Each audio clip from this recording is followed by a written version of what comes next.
Gonzalez-Torres was an artist, and in 1991 he made this piece, very powerful piece about his boyfriend who had passed away from AIDS, and he created a pile of candy in the corner of a gallery that was equal to his weight, which was quantitatively 5 pounds before he got sick.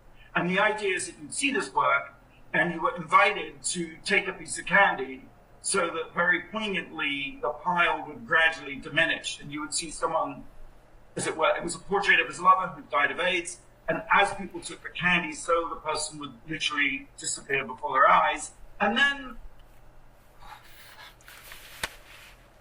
candy, and so it would go on.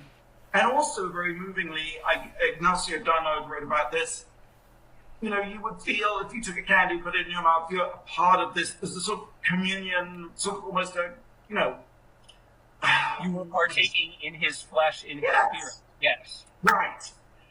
Problem is that the Smithsonian National Portrait Gallery put this work on display recently, and they left out this stuff in the description about what the work was. And not only did they not pile the candy in the middle of the room, they laid it out in a long line. And in the description, they also left out the key fact that it was 175 pounds corresponding to his lover's weight before they got sick. Instead, the museum says it's the ideal human body weight of 175 What? No they man is 175 pounds.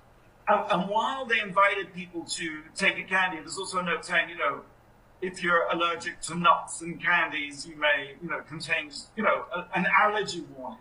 So Ignacio, who has a fantastic website called Breaking the Gay Code in Art, wrote about this, and it's just kind of gone viral, because in a way, erasing the gay point of this entire piece seems to be symptomatic and rhyming with a lot of what is happening right now on an enormous scale as stores are rolling back their DEI policies, and people, things like Target and Home Depot are no longer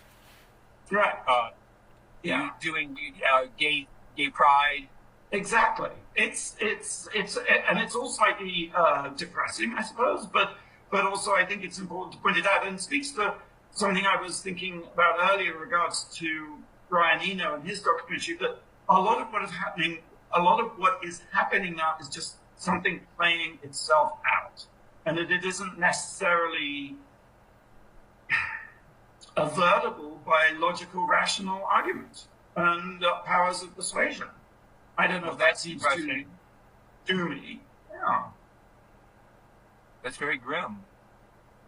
Yeah, but check out Breaking the Gay Code in Art, because he's a fantastic scholar, Ignacio, and has so brilliantly identified the fact that so much art is basically queer culture, to some degree coded or shrouded, but when you realize how much artists have created who are gay throughout history, it is a very powerful testament.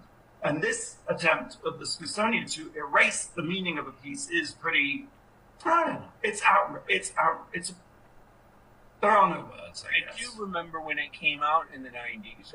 Was it in New York? I can't remember, because for some reason I feel like I went to it. 1991, yeah. All right. Fantastic. Well, okay, let's take one more break. And when we come back, the number one thing this